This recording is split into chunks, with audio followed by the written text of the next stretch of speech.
नमस्कार, मी संस्कृती आणि आपण पाहत आहात नवा मराठा। आज वैभव सूर्यवंशी हे नाव प्रत्येकाच्या ओठांवर आहे। अवघ्या 14 वर्षांच्या या मुलाने आयपीएलच्या मोठ्या मंचावर ऐतिहासिक कामगिरी केली। आयपीएल 2025 मध्ये गुजरात जायंट्स विरुद्धच्या मोठ्या धावसंख्येसमोर राजस्थान रॉयल्सच्या वैभव सूर्यवंशीने आपल्या फलंदाजीचे कौशल्य दाखवले। अवघ्या 35 चेंडूत शतक ठोकून वैभव आज आयपीएल मधील सर्वात तरुण भारतीय शतकवीर बनलाय। पण वैभवचा इथपर्यंत पोहोचण्याचा प्रवास अजिबात सोपा नव्हता। वैभवने अगदी लहान वयात कठोर परिश्रम आणि चिकाटी दाखवून स्वतःला यासाठी सक्षम बनवले आहे। वैभव सूर्यवंशीचा प्रवास कसा होता ते जाणून घेऊया।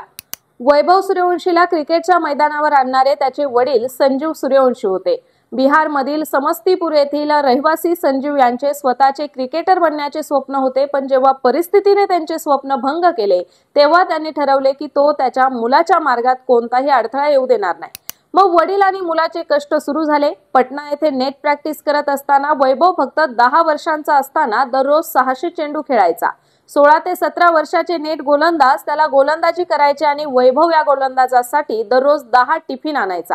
एवढेच नाही तर वैभवला क्रिकेटर बनवण्यासाठी त्याच्या कुटुंबाला अनेक कष्टांना तोंड द्यावे लागले।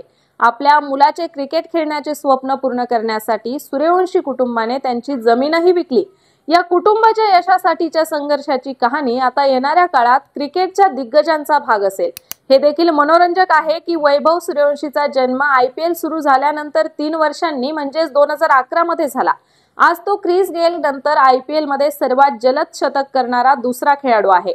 तसेच वैभव सूर्यवंशीच्या वयाची इतर मुले शाळेचे गृहपाठ करण्यात किंवा प्लेस्टेशनवर खेळण्यात व्यस्त असायची।